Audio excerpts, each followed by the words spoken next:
a todos, un gusto que se conecten a esta conferencia organizada en conjunto con el Ateneo de Historia Regestae y el Centro Revisionista Argentino. En esta oportunidad, en la previa de esta fecha tan importante para todos nosotros, el 12 de octubre, vamos a tener una conferencia del profesor Sergio D'Onofrio, Conquista y Evangelización de América. El profesor Sergio Daniel D'Onofrio es nacido el 10 de marzo de 1992 en la ciudad de San Rafael, Mendoza.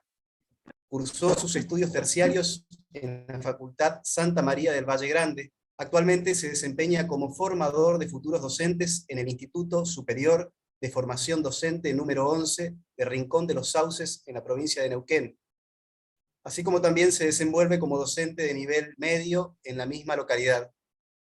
Actualmente Sergio cursa el último año de la licenciatura en Historia a distancia en la Universidad Católica de La Plata. Es socio y miembro de la Subcomisión de Difusión de las Nuevas Tecnologías del General José Francisco de San Martín. Es fundador y presidente del Centro Revisionista Argentino. Se desempeña además como instructor de artes marciales chinas, habiendo alcanzado el título de campeón argentino. Entre sus obras se encuentran publicadas El cruce de los Andes,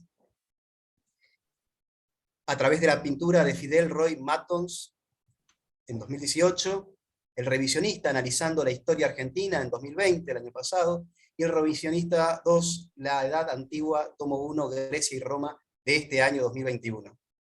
Ha escrito un total de 72 artículos y están publicados en su blog El Revisionista. Seguidamente le cedo la palabra al profesor Sergio Daniel D'Onofrio, quien nos va a dirigir esta conferencia. Muchas gracias, Sergio. Muchísimas gracias, Fabio. Muchísimas gracias a todos los participantes. Muchas gracias por ingresar a esta humilde conferencia sobre uno de los que es los hitos más grandes de la historia, ¿sí? Y que nos marca sobre todo a América Latina, América, ¿sí? en general. Bueno, espero antes que nada también que se me pueda escuchar bien. Lamentablemente, bueno, las conexiones de internet muchas veces nos juegan una mala pasada. Así que bueno, pido disculpas anticipadas por si puede haber algún conflicto tecnológico, ¿sí? Para que dificulte la disertación de esta conferencia. También, bueno, los profesores de historia tenemos un mal, que es que nos vamos mucho por las ramas, empezamos a hablar y se nos va el tiempo, así que cualquier cosa, también sepan disculparme, bueno, pido que me avisen por si me extiendo demasiado. Bien, a continuación, bueno, les voy a presentar un pequeño PowerPoint.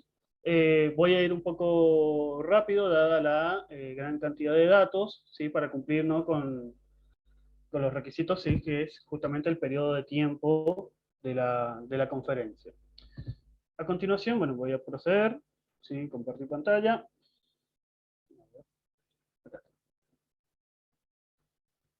Bien.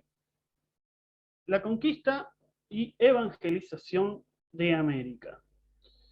Primeramente, yo he dividido esta conferencia en 3 momentos, así que los pueden ver a continuación, los cuales son las civilizaciones precolombinas, es decir, cómo se vivía antes de la llegada de Colón, antes de la llegada de España a este nuevo mundo. Después, la segunda parte de esta conferencia es justamente ya el hecho en cuestión, el descubrimiento, la evangelización, y he agregado un pequeño ítem que me parece indispensable, que es la educación, la obra educadora que realizó España en América.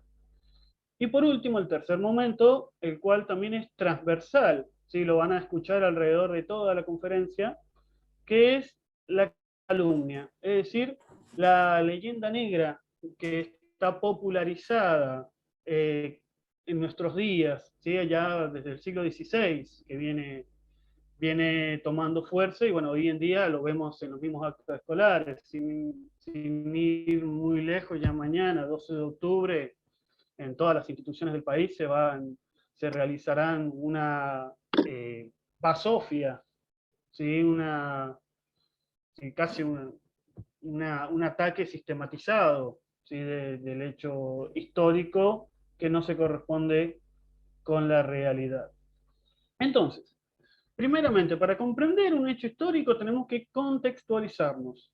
Para comprender la obra evangelizadora de España tenemos que ir a los antecedentes. ¿Cómo se vivía en América antes de la llegada de Cristóbal Colón?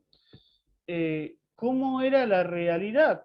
Pues simple, vamos a centrarnos primero, principalmente en las tres grandes civilizaciones, las tres civilizaciones precolombinas predominantes en el continente americano. Vemos, por ejemplo, ¿no? Como se puede apreciar, los aztecas en todo lo que es el Valle de México, con su límite en lo que es la actual Guatemala. Más abajo, dentro del Golfo de México, encontramos ya la tribu maya, el imperio maya, el cual hay que tener en cuenta que estaba ya atravesando un periodo de declive. ¿Qué quiere decir esto? Que ya estaban casi al borde de la desaparición. Existen muchas teorías con respecto, ¿no? A ver cómo desapareció, ¿no? el imperio maya, pero bueno, la realidad es que los aztecas, a medida que ellos fueron avanzando, se observa, ¿no? Este declive en los mayas. Y por último, ya lo que es América del Sur, vamos a tener al imperio incaico, el cual se abarcaba desde Ecuador hasta la mitad, un poquito más de la mitad de Chile, ¿sí? ¿Y por qué digo un poquito más de la mitad? ¿Quiénes estaban más al sur de Chile, del país trasandino? Justamente estaban el pueblo araucano, mapuches. ¿Sí? Eso también hay que aclararlo. Los mapuches son chilenos. ¿Sí? Como siempre, hay que repetirlo hasta el cansancio, lamentablemente. ¿Sí? Los mapuches son chilenos. Y hoy lamentablemente los tenemos acá en nuestro lado, incluso en provincias a las cuales nunca llegaron y están reclamando tierras, ¿no? Bien, estas son las tres civilizaciones predominantes antes, ¿sí? De la llegada de Colón. Entonces, ¿qué vamos a ver acá? ¿Qué tienen en común estas tres civilizaciones? Por más que estén totalmente alejadas una de la otra, bueno, sobre todo con el imperio inca, principalmente que tenían estas características. Eran politeístas, ¿sí? Es decir, tenían una diversidad de dioses, en su gran mayoría zoomórficos, eso también hay que tenerlo en cuenta. Por ejemplo, Quetzalcóatl era la serpiente emplumada, ¿sí? Una de las dioses principales de los aztecas, o también llamados mexicas en la actualidad, y siendo más propios, ellos asimismo se denominaban como tenoches. ¿Sí? Se observaba un atraso cultural, económico, tecnológico de más de aproximadamente de 3.000 años. ¿Por qué hacemos referencia a esto? Esto sale incluso por la misma comparación. Primero y principal, las tribus precolombinas no conocían la rueda, ¿sí? No tenían escritura, sus dialectos, sus lenguajes, se caracterizaban por ser lenguas ágrafas, es decir, sin escritura. Por ejemplo, bueno, los mexicas hablaban el náhuatl, ¿sí? Después, bueno, ya los incas el famoso quechua, ¿sí? Pero eran lenguas ágrafas, ¿sí? A su vez, su atraso económico, ¿sí? Porque no tenían un comercio de gran esplendor. ¿Sí? Sí, es verdad, tenía sus centros económicos principales, pero no tenían un intercambio tampoco monetario simplemente eran como simples trueques, ya sea el cacao, por ejemplo, como moneda de cambio, pero no era nada, no había nada avanzado para la época. Hay que tener en cuenta que dado el periodo histórico, en América se estaba atravesando lo que se denominaba el periodo paleoindio. ¿Qué es el periodo paleoindio?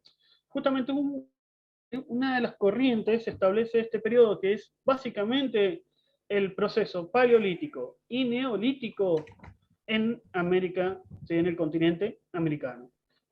Seguían hasta hacía poco tiempo, relativamente, que se habían empezado a asentar, ¿sí? Incluso muchas de las otras tribus seguían siendo nómadas, ¿sí? Entonces, en comparación con otras culturas, incluso más antiguas, como lo va a ser la cultura grecolatina, ¿sí? Grecia y Roma, la cuna de la civilización occidental, las tribus americanas, las famosas civilizaciones, no estaban muy civilizadas, propiamente dicho, ¿no? Otro ítem, ¿sí? Que va a existir, ¿sí? Otro factor común va a ser los sacrificios humanos. En estas tres culturas existían los sacrificios humanos. Algunos serán más cruentos, otros menos incruentos, pero eran sacrificios, en fin, cuya finalidad eran religiosas, ¿sí? Eh, y no hay que olvidar que practicaban la denominada antropofagia, que básicamente es consumir la carne humana, ¿sí?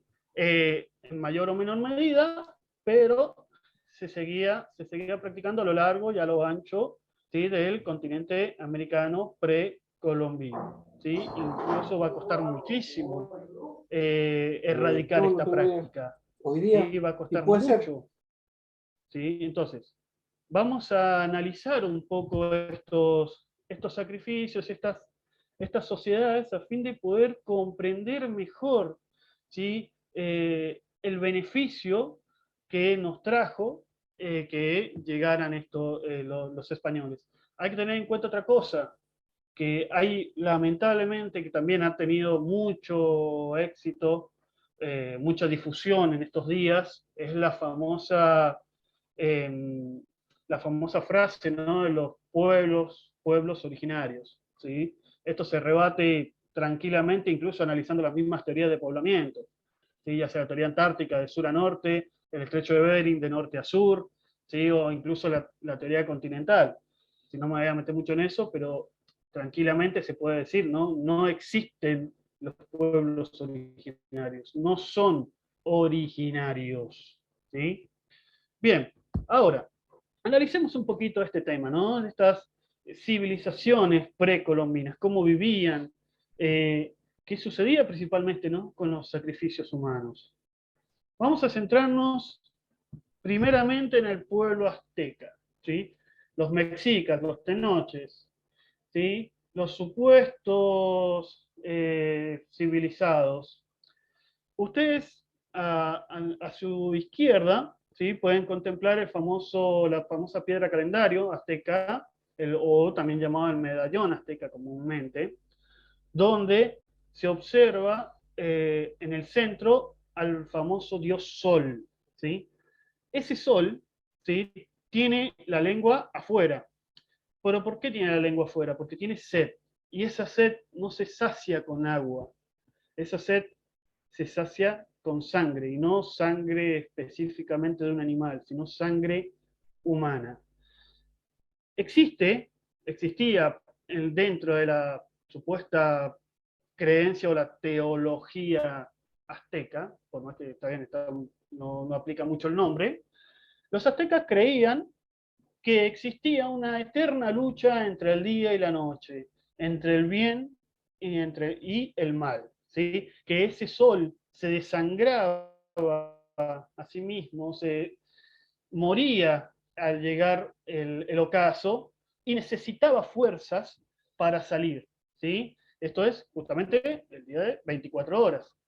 Entonces, ¿qué postulaban estos aztecas o cómo legitimaban justamente estos sacrificios? que debían ayudarle, que ellos tenían sobre sí la carga de sostener al mundo, de sostener, ¿sí?, esa eterna lucha para ayudar a este Dios Sol que da la vida. Por ende, se realizaban estos sacrificios diarios, permanentes, con un enorme desangramiento, ¿sí?, derramamiento de sangre que se va a dar a diferencia de los egipcios, de los aztecas, de los mayas, de los incas, son templos, ¿sí?, son altares donde se realizan esta masacre. Ahora, imaginémonos estar en esa época, ¿sí?, todos los días, donde los sacrificios eran permanentes, donde se torturaba al individuo de una manera cruenta, se trataba de, al momento de cortar, se trataba de no tocar órganos vitales a modo de que siga extendiéndose esa agonía. Se le iban quitando los órganos, se lo iba despellejando, el corazón era consumido, ¿sí?, mientras estaba caliente, se lo consumía porque ellos decían que de esa forma podían absorber el valor de ese esclavo, de ese caído en combate. La película, por ejemplo, Apocalipto, ¿sí?, de Mel Gibson, se queda corta cuando muestra estos sacrificios. Incluso hay otros, justamente cuando se lo desollaba, se cubrían con la misma piel del sacrificado. No eran, justamente, no era nada agradable de ver, ¿sí?, ni sentir, porque si estos sacrificios eran diarios, ¿sí?, básicamente las 24 horas del día, ¿sí?, se iban tirando, ¿sí?, se arrojaban los cadáveres por las escalinatas, el pueblo se repartía, se despellejaban, consumían la carne. Imagínense también sentir ese olor a sangre coagulada, permanente, el cuerpo en proceso ya de descomposición, ¿sí?, con los, con los insectos, el olor fétido, no era nada agradable estar ahí. A eso tienen que sumarle, entonces, el pobre sistema de salud, todo lo que era totalmente insalubre, vivir y permanecer ahí. ¿Sí? Y estos sacrificios, ¿de dónde salían estos individuos? Justamente de las tribus menores, ¿sí?, que estaban circundantes al imperio azteca. Recordemos que el imperio azteca cobraba tributo a los pueblos subyugados y muchos de esos tributos se pagaban justamente, ¿sí?, con esclavos y con personas que eran utilizadas para el sacrificio, tanto varones, en su gran mayoría varones, ¿sí?, mujeres, niños. Ya vamos a ver también tribus supuestamente pacíficas y que justamente sacrificaban niños. Entonces, esto es el famoso sacrificio azteca, todos los días.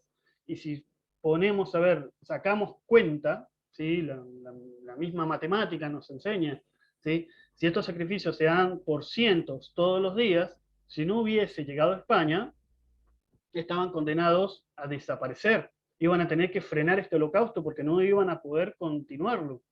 De hecho, incluso ellos mismos se sentían en un momento apocalíptico, entonces eso los motivaba a seguir buscando constantes sacrificios, ¿sí?, para ayudar a este dios Sol, para tener una buena cosecha, ¿sí?, para la fertilidad, porque también una de las prácticas era esa, taparse, despellejar con la piel del despellejado, ¿sí?, antes de, bueno, tener sus prácticas a fin de favorecer la fertilidad. Esto también ya nos denota un atraso justamente cultural y nos muestra también el enorme esfuerzo que ya vamos a ver, ¿sí?, con respecto a la evangelización. Primero había que exorcizarlos y después evangelizarlos, porque esta conducta, por sentido común incluso, no es normal, ¿sí? pero muchos me dirán, profesor, usted está exagerando, o eso eran simplemente los aztecas, acá en América del Sur no se practicaba. Bien, veamos, vamos a echar un pequeño vistazo al pueblo inca, ¿sí? No sé qué les parece. Peguémosles un pequeño vistazo, ¿no? A continuación, ante su vista, ustedes ven los sacrificios incas, uno de los tantos sacrificios incas, llamado los niños momia.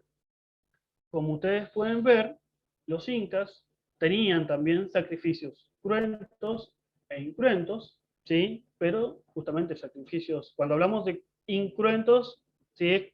Nos basamos en lo que es el derramamiento de sangre, como lógicamente estaba, ¿sí? Con las prácticas, se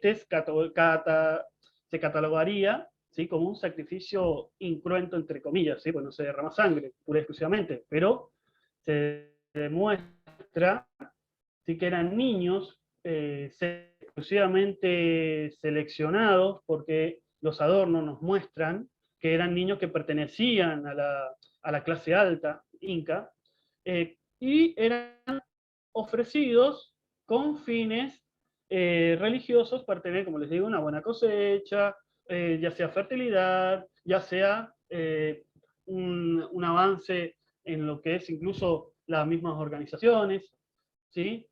Pero eran niños, ¿sí? No, esos niños no tienen más de, ¿cuánto? 7, 8 años, 10 como máximo, ¿sí? Eran drogados, ¿sí? Porque eran anestesiados con distintas hierbas seleccionadas, ¿sí? Se los colocaba en una posición de cumplido, o sea, sentados, ¿sí? Y a una altura aproximada de 6.000 metros, eran depositados en profundos hoyos, ¿sí? Y eran tapados, ¿sí?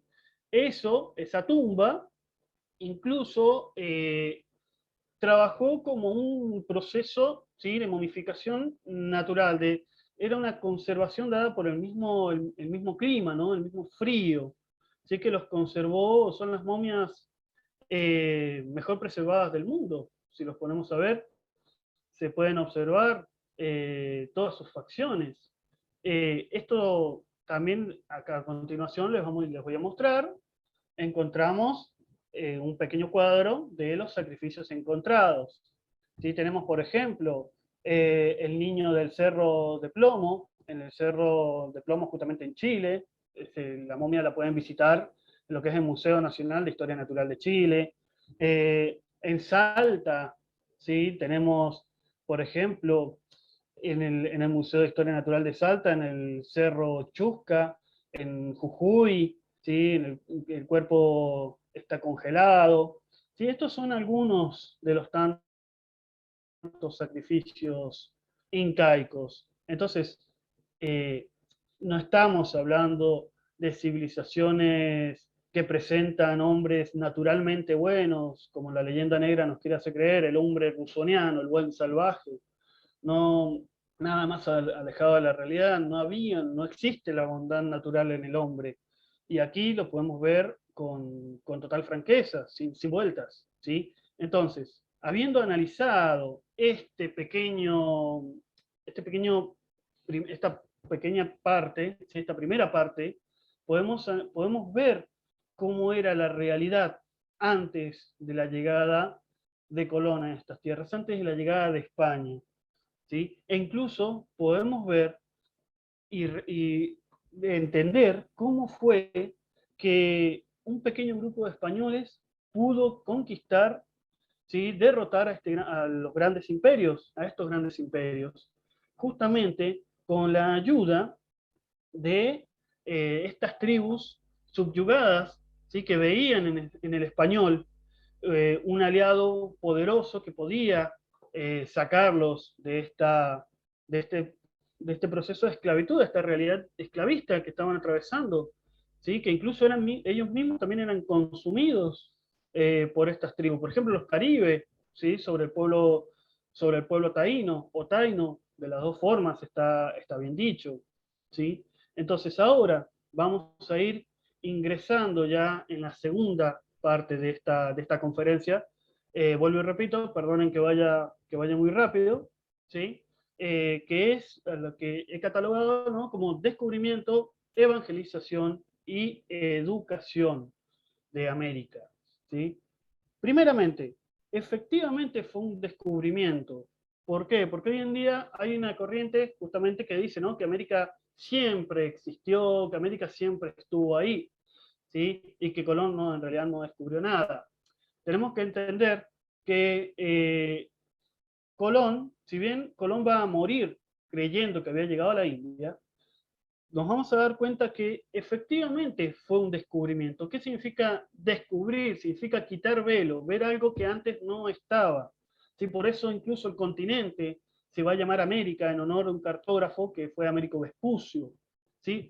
Fue un descubrimiento. ¿Sí? Eh, Incluso, a ver, ¿qué sucede con el contexto histórico? No se conocía, efectivamente, se sabía, se tenía conciencia que la Tierra en realidad era redonda, ¿sí? Más allá que hay algún que otro terraplanista dando vueltas, ¿sí? Se sabía que la Tierra era redonda ya por los distintos viajes, ¿sí?, de antecesores, como fue Marco Polo, ¿sí?, Galileo, pero ¿qué es lo que sucede? ¿Cuál era el mundo justamente conocido, más allá de que se sabía que la Tierra era redonda? Sí se conocía África, lógicamente Europa, Asia, sí, e incluso Asia, algunos todavía habían en ese entonces algunos países que todavía no eran conocidos, ¿sí? Si bien se tenía conciencia de que existían unas pequeñas islas, pero no mucho. Eh, Justamente cuando se realiza este descubrimiento, fue algo totalmente novedoso, ¿sí? Algo que no se sabía que estaba, ¿sí? Pero, ¿qué fue lo que empujó a Cristóbal Colón a aventurarse en este recorrido? Algo que, justamente algo novedoso, ¿sí? Pero loco a su vez, porque no circunnavegar justamente hacer el recorrido común que era por las costas de África hacia India, y moverse, sí, totalmente por un camino distinto, era algo que no se había intentado antes, no lo había intentado ningún otro país, ¿sí? ¿Y por qué? ¿Quién era Cristóbal? ¿Sí? De dónde venía? ¿Tenía experiencia justamente con respecto a la navegación? Primeramente, Cristóbal Colón, ¿sí? Cristóforo Colombo, ¿sí? Cristóforo significa el portador de Cristo, aquel que lleva a Cristo. ¿Sí? Sabemos que, sin caer en determinismos, que cuando se hereda un nombre, se hereda una misión. ¿Sí? Cristóbal, un ferviente católico, miembro de la tercera orden franciscana, era un experto navegante, así que navegaba aproximadamente ya de los 12 años, ¿sí? Lo tenía, se manejaba, ¿sí?, como comerciante de su familia, ¿sí? Entonces no era un héroe improvisado, pero hay que tener en cuenta otra cosa, que cuál era la misión, qué quería Colón. ¿Buscaba especias? ¿Sí? Como dice la famosa historia oficial, buscaba especias para traer, ¿no?, al viejo mundo, para traer a Europa, o había otra misión, tenía otro sentido. ¿Qué es lo que sucede? Justamente sabemos que las tierras, ¿sí?, la ruta terrestre estaba cortada. ¿Por qué? Porque ya veníamos de una época, ¿sí?, tumultuosa en Europa.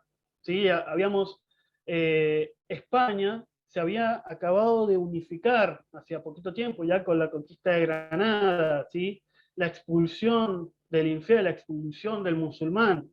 Entonces, esa expulsión, esa retirada del islámico hacia todo lo que va a ser el Medio Oriente, ¿sí?, formó, ¿sí?, una grieta, formó una barrera, la cual se motiva, ¿sí?, ya lo que venía con tiempo, anteriormente, ¿no?, que eran las cruzadas.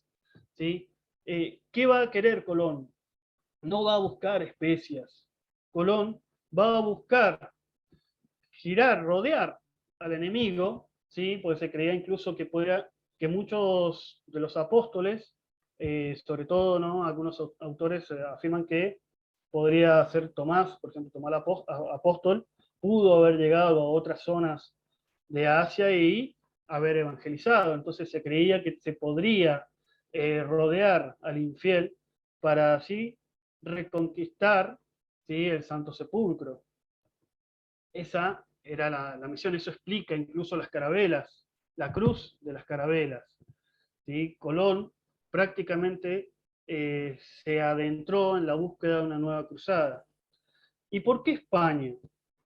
Primeramente tenemos que recordar quiénes gobernaban España, quiénes estaban en España.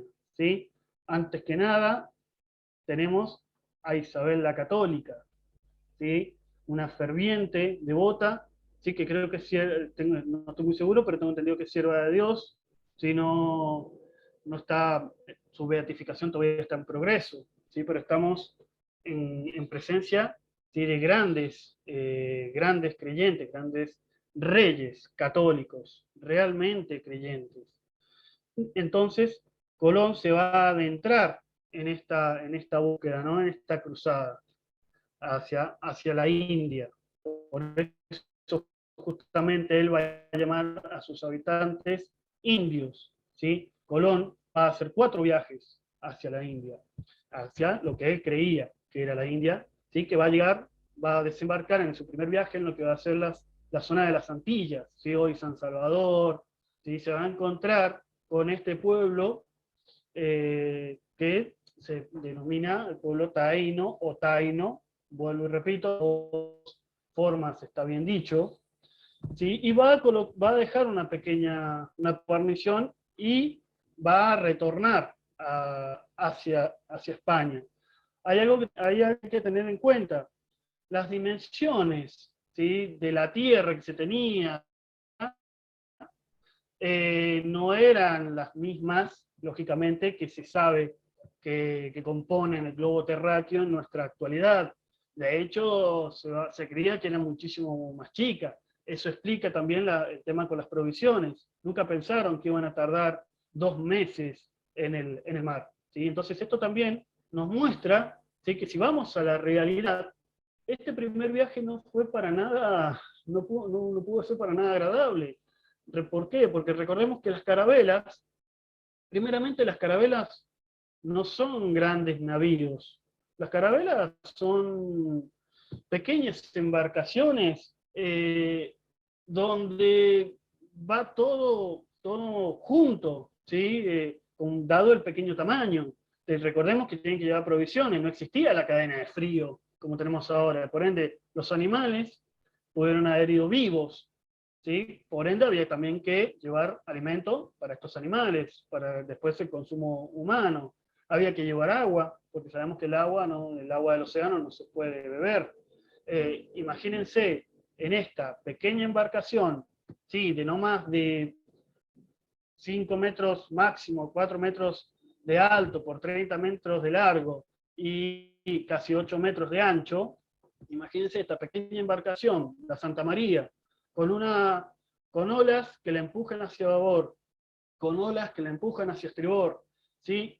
Todos los marineros juntos, los animales, ¿sí? Entonces, no era algo agradable de estar, sino no fue un viaje muy placentero para entablar, ¿sí? Entonces, esto también nos muestra un poco de la realidad histórica, ¿sí? No caer tampoco en lo que es la leyenda negra, ni tampoco en la leyenda rosa, ¿sí?, sobre el descubrimiento de América. Entonces, cuando Colón va a ir realizando ya en el segundo viaje, ¿sí?, a partir del segundo viaje ya empiezan a venir doctrineros, misioneros, porque se empiezan a encontrar con hombres, ¿sí?, que se denotaban, ¿sí?, que no estaban, no conocían a Cristo, no estaban educados, ¿sí?, tenían prácticas aberrantes como las que mencionábamos. Bueno, ya después Cortés, ya en lo que va a ser 1519, con la conquista de México, lo va a ver con sus propios ojos. En el 32 va a llegar Pizarro al Perú, ¿sí? Entonces, Cortés, por ejemplo, una de las anécdotas, ¿sí?, más comunes es que manda a quemar las naves y bien desembarcan al ver toda esa realidad, casi prácticamente podría decirse sin temor, demoníaca, ¿sí?, donde veían esos sacrificios diarios. Mandó a quemar las naves porque entendían que su misión no era conquistar ni tomar toda la parte económica, sino evangelizar. ¿Sí? La conquista, el descubrimiento y conquista de América se realiza a través de la cruz y de la espada. Es verdad, pero tenemos que entender bien esta frase, ¿sí? Fruto de la unión, fruto de la cruz y de la espada. La iglesia para evangelizar, y la espada, que significa, que simboliza al poder español, a la corona de Castilla, ¿sí?, que trabaja en conjunto para lograr esta evangelización, que pone leyes, la famosa, por ejemplo, las famosas leyes de Burgos, que ya vamos a hablar, donde se abolió desde primera instancia la esclavitud. No es permitida la esclavitud en la América Española, como sí lo fue en la famosa conquista, ¿no?, de lo que va a ser la América anglosajona. Ya vamos a hacer esta pequeña comparación, ¿no?, con Portugal, ¿no?, los famosos barcos negreros. Entonces, tenemos que entender que España se desangró por América. América era España, el Reino de Indias era justamente parte del reino español, no era una colonia, sino no era que alimentaba solamente a la metrópoli, sino que se nutría de este espíritu hispánico, de la religión cristiana católica, que no era impuesta, porque la religión no se impone, no se puede imponer una fe, ¿sí? La fe se adopta, se propone, se adopta, ¿sí? Ahora, ¿cómo actuó justamente la corona con respecto a esto, ¿no? ¿Qué es lo que va a decir la reina Isabel en su testamento, como lo podemos apreciar ahora? Y no consientan ni den lugar a que los indios reciban agravio alguno en sus personas y sus bienes. Más, manden que sean bien tratados, ¿sí?, bien y justamente tratados, y si han recibido algún agravio, lo remedien, ¿sí?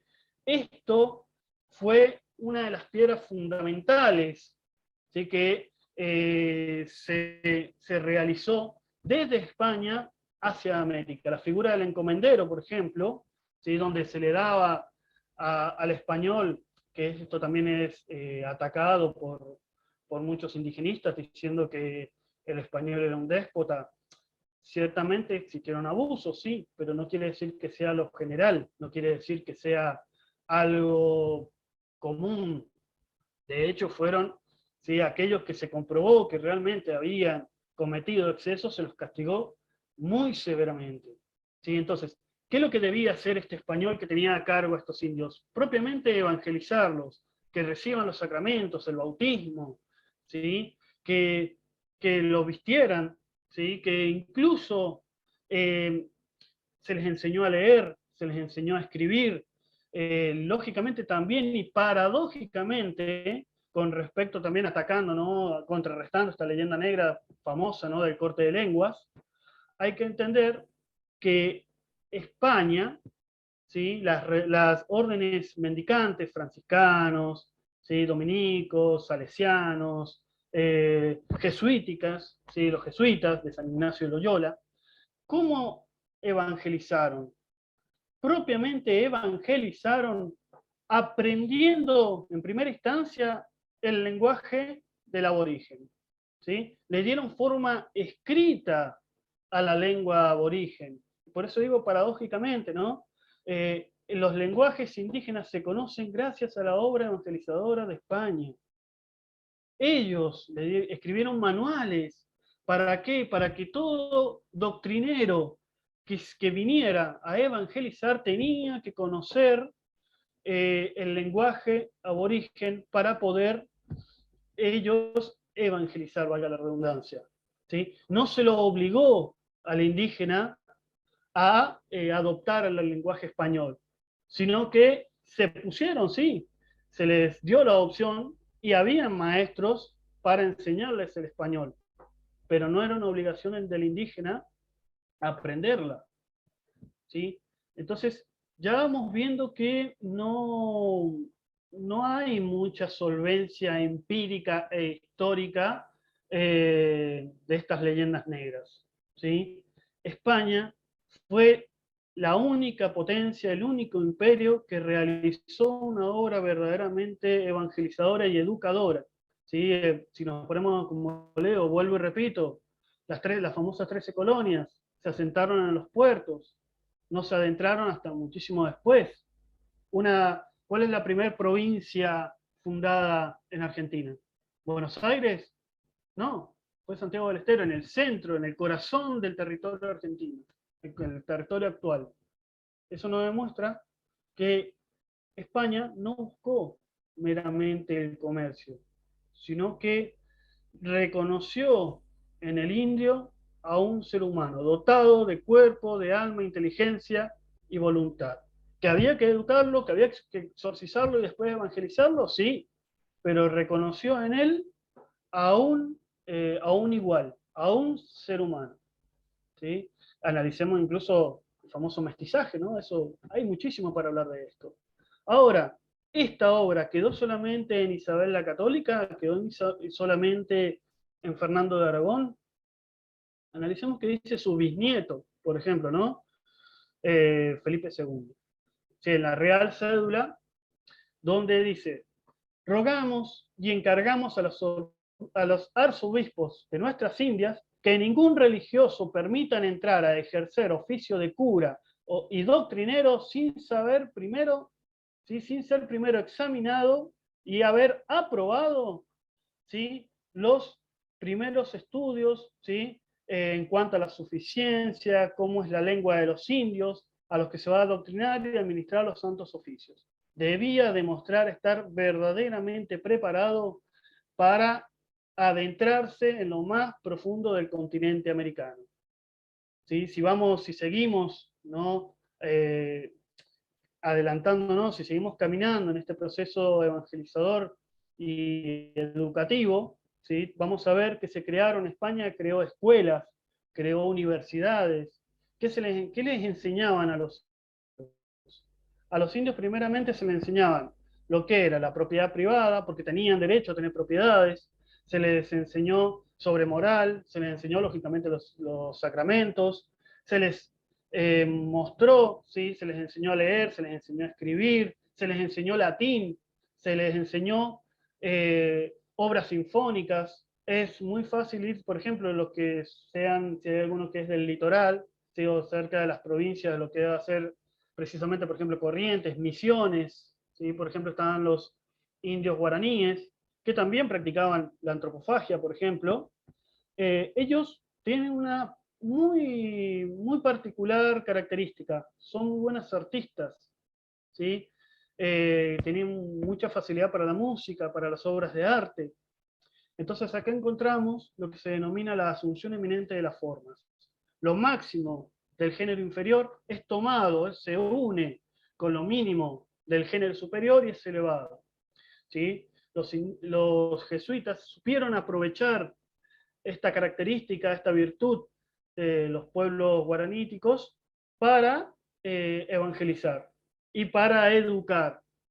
Se sabe, ¿sí? Se conoce que las obras sinfónicas realizadas por indígenas en América, muchas de ellas estuvieron a la altura de las grandes obras sinfónicas de Europa. Y esto solamente, lo vuelvo y repito, lo hizo España, no lo hizo ninguna otra superpotencia de la época. ¿Sí? Seguimos avanzando y ya casi vamos llegando al final de esta corta conferencia que le digo, vuelvo y repito, voy un poquito rápido porque es bastante información. Por ejemplo, las universidades. todavía no figura bueno, en esta tabla no figura la de 1531, que es la primera universidad creada en el continente americano, en América Latina, que fue en México, ¿sí? Pero me gustaría que observen, por ejemplo, la diferencia de años que existe entre una y otra. ¿Sí? 1551, la Real Pontificia Universidad de San Marcos en Lima, Perú, la Universidad de Córdoba en 1613, en 1552 la Real y Pontificia Universidad de Santo Tomás de Aquino en Santo Domingo, en 1558 la Real y Pontificia Universidad de Santiago de la Paz de Gorjón, en Chile, Caracas, La Habana, Cusco, ¿sí? Con diferencia de cuánto, de 5, 6 años, 2 años, otras en el mismo año, ¿sí? Entonces, esto nos demuestra que España realmente se preocupó por el indígena, realmente se preocupó por evangelizar y por educar al aborigen en cuestión. ¿Sí? No tenía la idea calvinista, ¿no? De que solamente se salva el hombre blanco, o solamente se salva justamente aquel que tiene dinero, que tiene bonanza, ¿no? Justamente se centra en la igualdad, ¿sí? En lo que es en la salvación del cuerpo y del alma, ¿sí? En base a la doctrina de nuestro Señor Jesucristo, ¿sí? Todos somos iguales ante Dios, ¿sí? Entonces, acá también se muestra, ¿no? Otra de las características que tuvo esta conquista, que es, por ejemplo, el mestizaje, y es dato no menor, ¿sí? Analicemos, volvamos a Gran Bretaña, en América anglosajona, en Estados Unidos. Está muy marcada, incluso hasta nuestros días, las diferencias, ¿sí? Entre el hombre blanco, ¿sí? El hombre de color, el indígena. Bueno, valga la redundancia, el indígena en Estados Unidos vive en reservas, ¿sí? América Latina es un crisol de razas, a diferencia de ellos.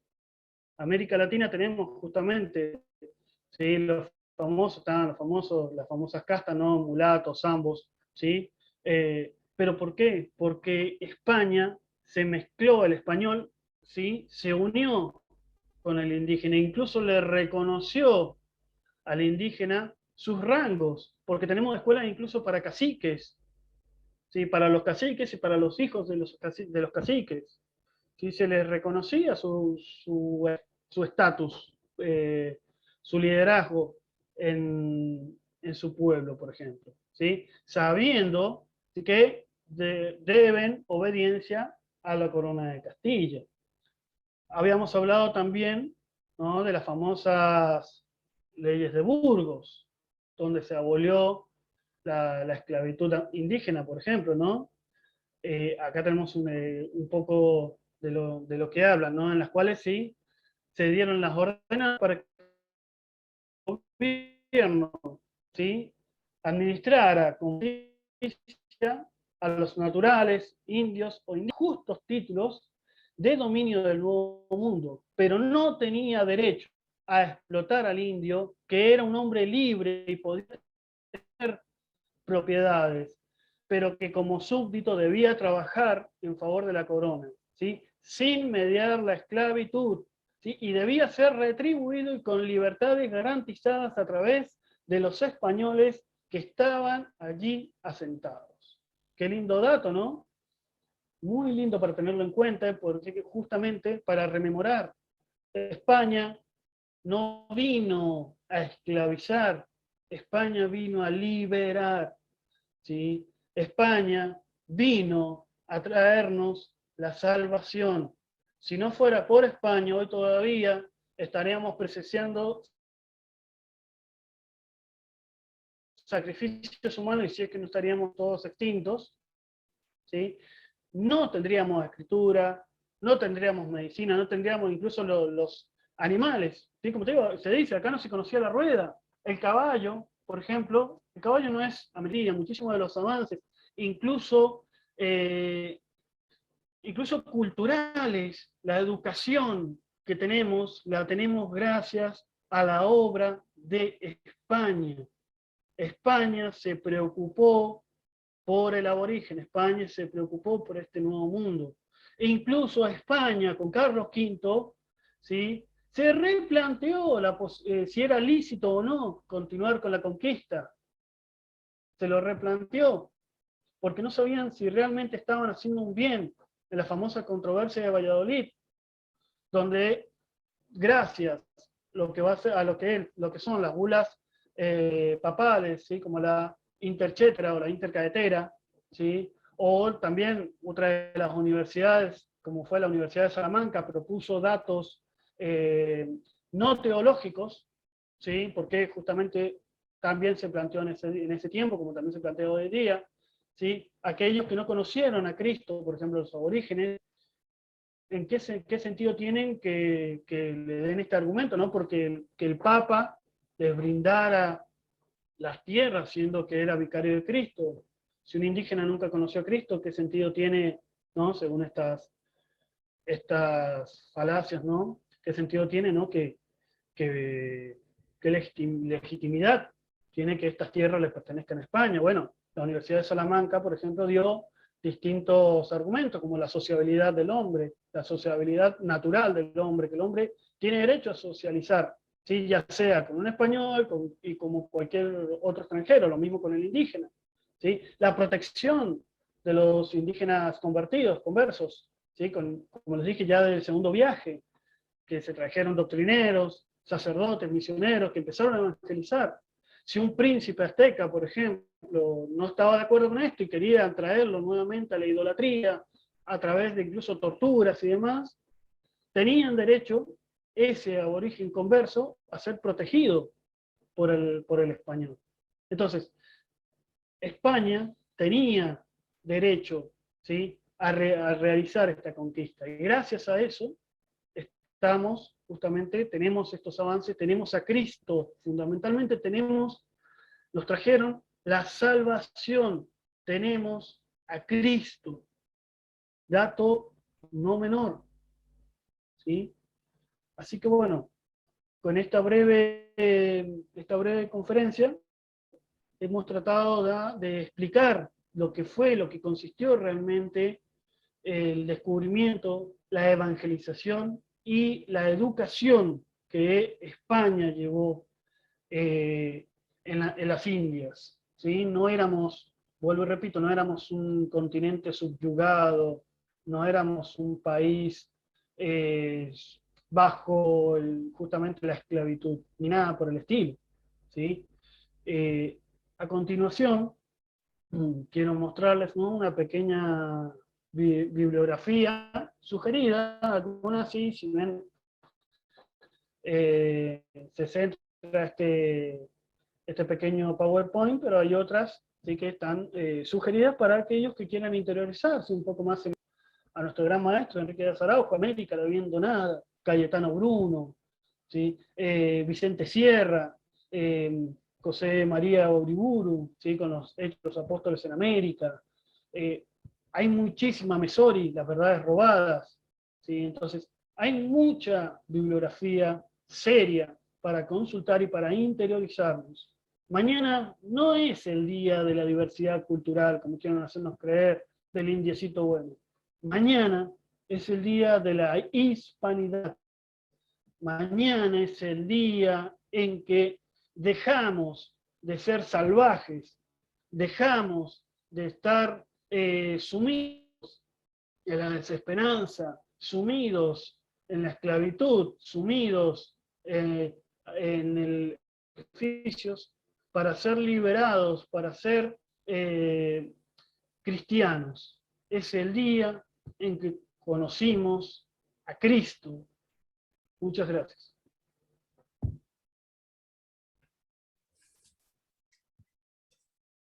Gracias, Sergio.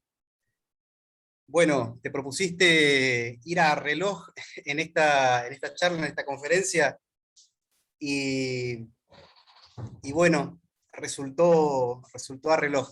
Hay muchas cosas para consultar, para preguntar, y como bien decías, en apretada síntesis se fue dando los conceptos que fuiste virtiendo, y claros y muy aleccionadores sobre la fecha que mañana deberemos festejar y recordar. En principio, Sergio, hay una pregunta. Pasamos al momento de preguntas, ¿no es cierto? En principio hay una pregunta respecto a esto que mencionabas referente a la bibliografía, ¿no? Sí, Sí, bueno, habías puesto en pantalla la bibliografía recomendada y algunas más, como Enrique Díaz Araujo,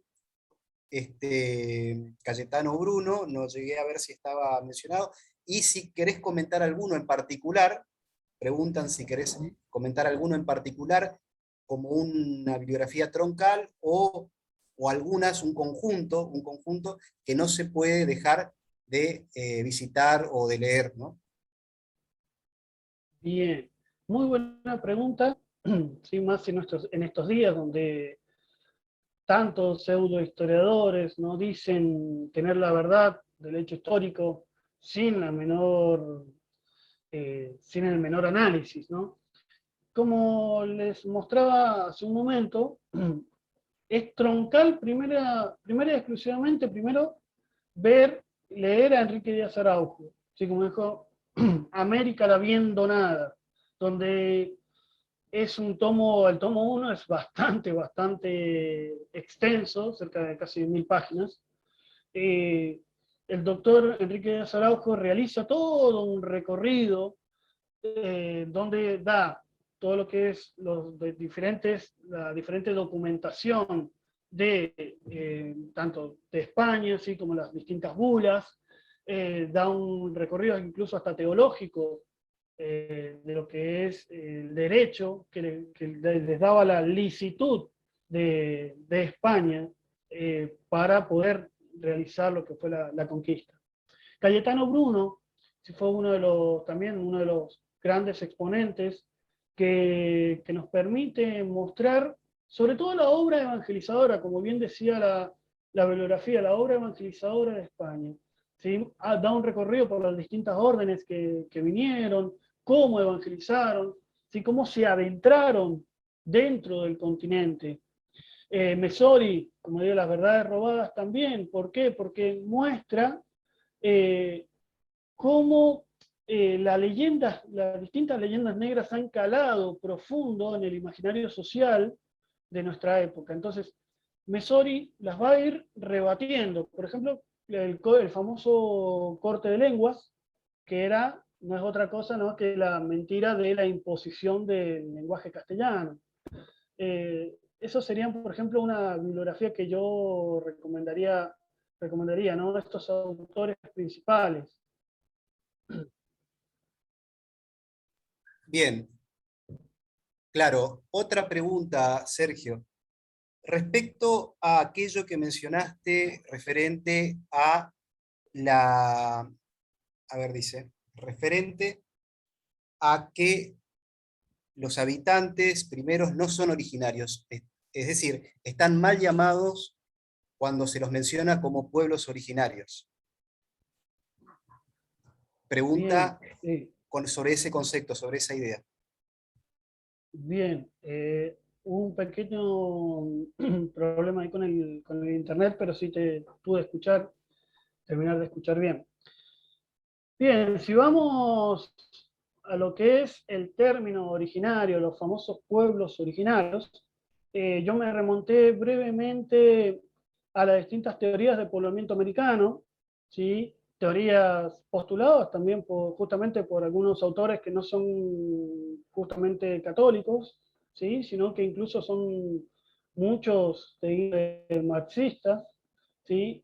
Eh, las distintas teorías del poblamiento americano establecen que justamente el poblamiento, estos primeros pobladores vienen propiamente, ¿sí?, de lo que es Asia, otros de África, ¿sí? Y bueno, no tanto de Europa, pero fundamentalmente de África y de Asia. Por ejemplo, como le digo, la teoría del estrecho de Bering. Sabemos justamente, como le digo, que la Tierra es redonda, el estrecho de Bering, que es el estrecho entre Rusia y Alaska. Esta teoría postuló que dicho estrecho estuvo congelado y eso facilitó el traspaso de estas pequeñas tribus nómadas en busca de nuevos territorios para abastecerse y alimentarse. Entonces, esa teoría postula, ¿no?, que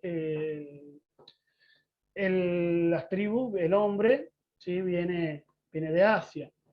Después tenemos la teoría antártica. Justamente es lo mismo, se establece que la Antártida hace muchos años no era un terreno de hielo, sino no era un desierto congelado, sino que era una tierra fértil, y eso también pudo posibilitar el ingreso del ser humano desde el sur. Recordemos que vendría siendo casi el contrario a la teoría del estrecho de Bering. Y por último, la teoría continental, donde se establece que antes, hace millones de años, era todo un solo bloque de hielo, un solo continente, donde las distintas placas tectónicas fueron moviéndose, fueron propiciando grandes terremotos que terminaron por fragmentar este gran continente, que incluso si nos ponemos a ver lo que es África, ese hueco que queda en África, ¿sí?, es muy similar a la protuberancia del Brasil, por ejemplo, ¿no? Esa es otra de las teorías. Entonces, si nos ponemos a analizar, prácticamente América fue poblada, ¿sí? No existe la terminología de pueblos originarios, ¿sí? Esta terminología fue básicamente inventada y ha tomado, como digo, gran fuerza en este último tiempo para legitimar, ¿sí?, esta gran corriente, esta gran ola anti-hispánica, anticatólica, en pocas palabras. Gracias, Sergio. Hay una pregunta, me parece que quieren hacerlo de viva voz, con el nombre Samsung. ¿Puede ser? Si quiere hacer una pregunta o no la veo escrita. A ver. Hola, Sí, ¿me escuchan? sí, escuchamos. Sí, yo soy un docente jubilado, bueno, me invitaron, escuché con mucho agrado tus palabras, Sergio, adhiero a la línea general que quisiste transmitir. Simplemente la primera parte no la plantearía como la planteaste, o sea, me parece que el hecho del 1492 es un hecho histórico, por lo tanto se lo puede estudiar como si fuera la Revolución de Mayo o la Revolución Francesa. Me pareció que en todo momento había como una reivindicación de algo malo que estaba sucediendo y que viniera algo bueno, que efectivamente fue así. Yo como hispanista lo creo. Ahora le cambiaría esa idea, porque es como que queda que gracias a que vino alguien para que esto mejorara. No es una pregunta, simplemente un detalle, y a rasgos generales me encantó la charla. Le agregaría alguna vez la parte económica, que fue muy importante. Por ejemplo, la creación del real de A8, no lo mencionaste en ningún momento, una moneda importantísima que hoy es la base del dólar. Todo lo que hoy conocemos los latinos como inflación, hiperinflación, nada de eso sucedió en la supuesta colonia. Por otro lado, toda la red mercantil que se da de Colombia hasta nuestra provincia de Córdoba fue importantísima, una industria artesanal doméstica tirada a la basura por una vez que nos independizamos. A mí me parece que para exaltar el hispanismo no solamente le tenemos que dar características religiosas, ¿no? El día que planteemos algo más profundo, digamos, tal vez podamos luchar contra esa leyenda negra. Yo me encargué 30 años de combatirla. Te digo que los resultados fueron muy pocos, porque bueno, las clases de ciencias sociales generalmente están en individuos que no hacen un análisis serio de la situación. Y predomina la leyenda negra. Por eso me agradaría escucharte otra parte que le agregues cuestiones de índole económica, que fueron muy importantes. Por ejemplo, el nivel de vida que se da en México, o en Quito, o en la misma Buenos Aires, era muy superior a si uno compara con gente que vivía en París, en Londres. Entonces, sabrás que el mismo Humboldt, cuando visitó México, planteó que los obreros de México eran mejor redituados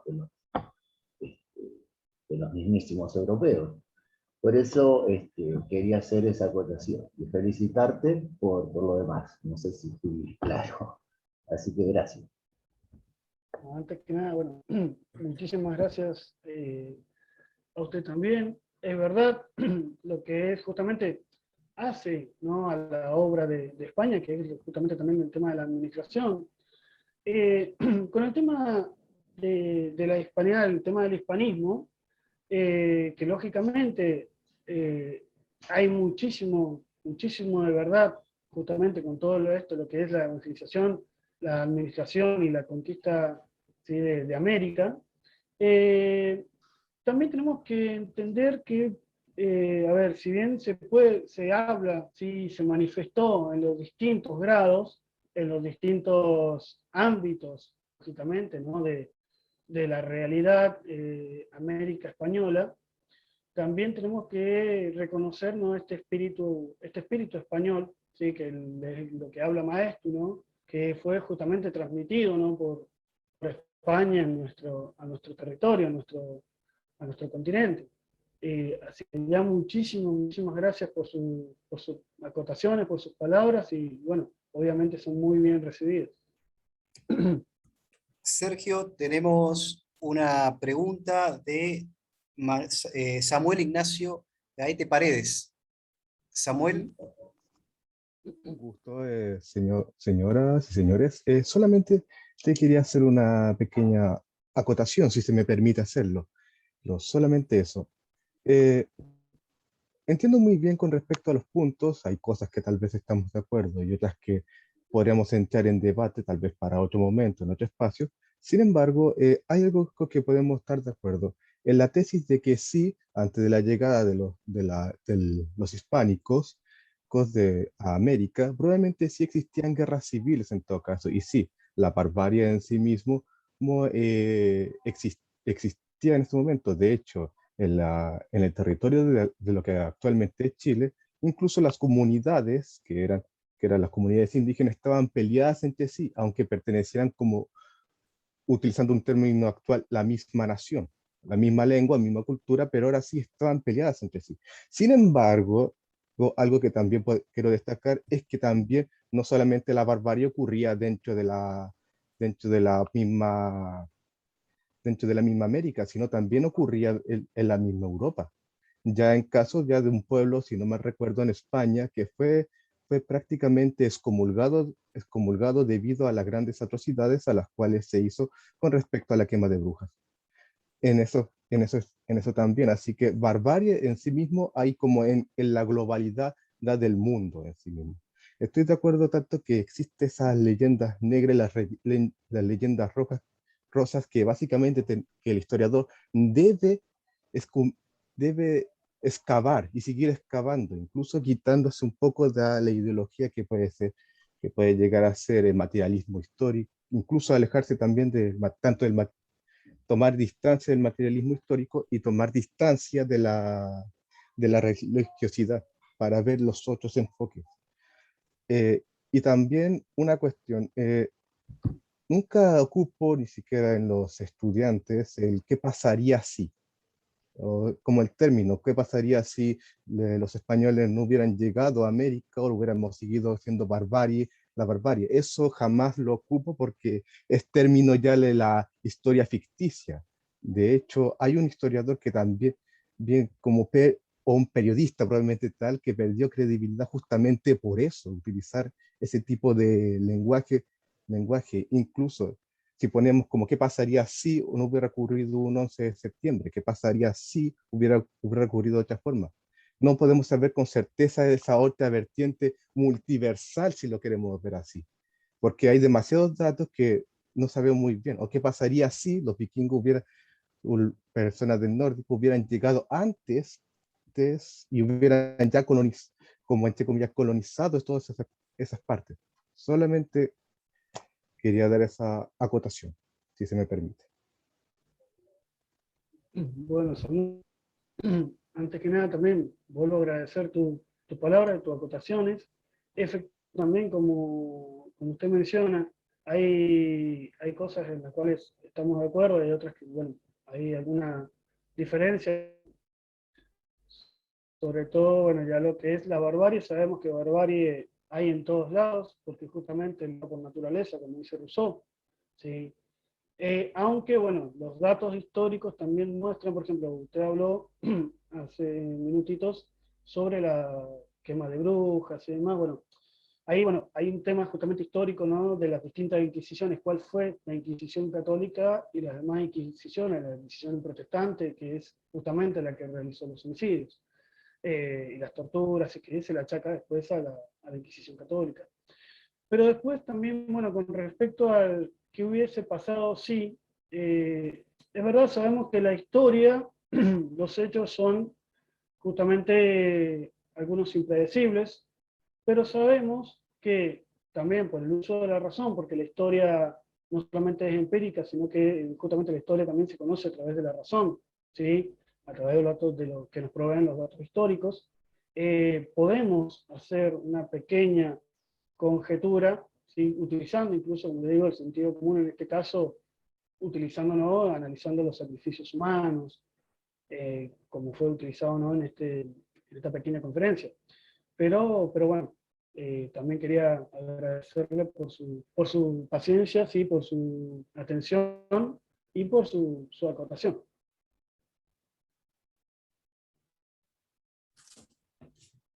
Sergio, una pregunta más breve, si la pueden ir dejando por escrito por el tiempo que tenemos para responder, sobre Cristóbal Colón en el concepto de Cristóforo, portador de Cristo, y el momento en el que se da este descubrimiento que habías mencionado en la conferencia de América, ¿no? Como descubrimiento, ¿no? Ese momento histórico. Si podrías volver a mencionarlo brevemente, ese pasaje. Bien. Yo cuando analicé, les mostré sí, la figura de Colón brevemente, y mencioné que justamente cuando uno hereda un nombre, por lo general, no estoy hablando de determinismo, ¿sí? Pero que se hereda una misión. Esto está dentro de la doctrina católica, ¿no? Cristóforo, ¿sí? Cristóbal Colón, Cristóforo Colombo, Cristóforo justamente significa el portador de Cristo, aquel que lleva a Cristo. En este caso, justamente analizamos las cualidades de Cristóbal Colón, que, como dije, bueno, era un ferviente católico, miembro de la Tercera Orden Franciscana, que tenía en él, ¿sí? Esta idea de cruzada, ¿sí? De llevar adelante, ¿no? Esta reconquista, ¿no? De lo que va a ser, de lo que él decía, ¿no? El Santo Sepulcro, y que, bueno, si bien, vuelvo y repito, Cristóbal Colón murió creyendo que había llegado a la India, ¿sí? Va a ser un descubrimiento, justamente por la palabra, ¿no? De descubrimiento, descubrir, quitar velo, ¿sí? Ver algo que antes no estaba. Y justamente América fue un descubrimiento. ¿Por qué? Porque justamente cuando después va a venir Américo Vespucio, va en base a los reportes de los distintos viajes, va a empezar a entablar, ¿sí? A realizar este análisis cartográfico, se va a dar cuenta que el territorio existente en el cual vieron, ¿sí? No se corresponde a la geografía de lo que es la India, ¿no? De lo que era Asia, donde ellos habían querido llegar. Entonces ahí es donde se da cuenta, sí, que esto fue un descubrimiento, ¿sí? Que es algo que antes no existía. El mundo conocido, vuelvo y repito, era Asia, África, América, perdón, Europa, ¿sí? Entonces se sabía que la tierra era redonda, pero no se tenía en la conciencia que existiera este continente. Por eso fue un descubrimiento. Fue un choque de dos mundos, básicamente, un encuentro de dos mundos. Correcto. Bueno, esas eran las preguntas, Sergio. muchas gracias, no habiendo más preguntas, muchas gracias por la atención, por estar presente, a Sergio por esta conferencia, haberla preparado, tan importante para esta fecha, la segunda que realiza el Centro Revisionista Argentino, ¿no es cierto? Y los invitamos a todos a estar pendientes del canal de YouTube, que vamos a ir promocionándolo, y a las conferencias que se van a ir organizando, ¿no es cierto? Con el Ateneo Regestae, juntos que están atrás con el detalle técnico, el soporte técnico, y el Centro Revisionista Argentino. Muchas gracias, Sergio. Te dejo las últimas palabras para cerrar. Bueno, antes que nada, bueno, muchísimas gracias a ustedes, muchas gracias también, vuelvo y repito, por la paciencia, por estar presentes. Pido disculpas también, bueno, por una pequeña improlijidad de mi parte, incluso, bueno, estoy un poco mal de la voz, pero bueno, les doy las gracias.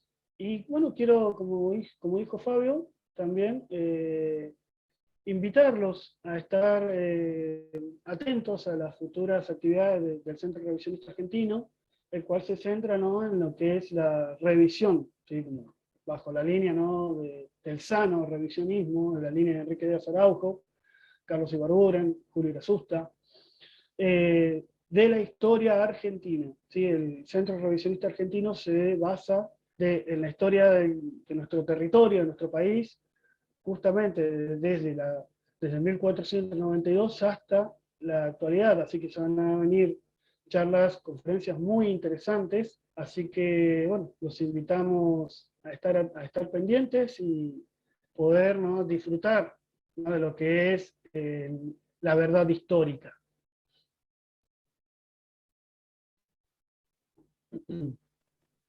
Muchas gracias a todos por estar, y nos veremos, Dios mediante, en una nueva oportunidad en que nos encuentre esta convocatoria que a todos nos interesa y nos gusta y nos apasiona, que es la historia, ¿no? La historia de nuestro pasado reciente, que siempre es actual, ¿no? Y siempre es una maestra de vida. Muchas gracias, Sergio, muchas gracias a todos. Muchísimas gracias a ustedes.